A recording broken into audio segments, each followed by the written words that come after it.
ಇವತ್ತಿನ ವಿಶೇಷ ಏನಂದರೆ ಚಿಕನ್ ದಮ್ ಬಿರಿಯಾನಿ ಮಾಡುವುದು ಹೇಗೆ. ಮೊದಲಿಗೆ ಎಣ್ಣೆ, ಈರುಳ್ಳಿ, ಮೆಣಸಿನ್ಕಾಯಿ, ಚಕ್ಕೆ, ಲವಂಗ, ನಿಮಗೆ ಬೇಕಾದಷ್ಟು ಶುಂಠಿ ಮತ್ತು ಟೊಮೊಟೊ ಎಲ್ಲ ಚೆನ್ನಾಗಿ ಹದ ಬರುವ ಹಾಗೆ ಫ್ರೈ ಮಾಡಿ, ಆಮೇಲೆ ಚಿಕನನ್ನು ಹಾಕಿ ಒಂದು ಕುದ್ದಿ ಮೇಲೆ ಅದಕ್ಕೆ ರುಚಿಗೆ ತಕ್ಕಷ್ಟು ಉಪ್ಪು ಹಾಕಿ ಚೆನ್ನಾಗಿ ಚಿಕನನ್ನು ಬೇಯಿಸಿಕೊಳ್ಳಿ.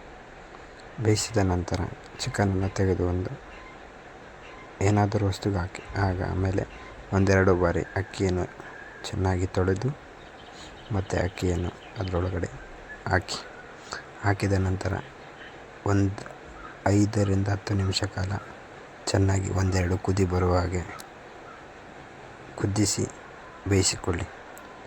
ಒಂದು ಮುಕ್ಕಾಲು ಭಾಗ ಆದ ನಂತರ ಕೊತ್ತಂಬರಿ ಸೊಪ್ಪು ಹಾಕಿ, ಮತ್ತು ನಿಮಗೆ ಬೇಕಾದ ಹುಳಿ, ಉಪ್ಪು, ಖಾರ ಏನಾದರೂ ಸರಿ ಹೊಂದಬೇಕಂದ್ರೆ 1 ಲೀಟ್ರಷ್ಟು ಮೊಸರು ಹಾಕಿ, ಆಮೇಲಿಂದ ಚೆನ್ನಾಗಿ ಕುದಿ ಬರುತ್ತೆ.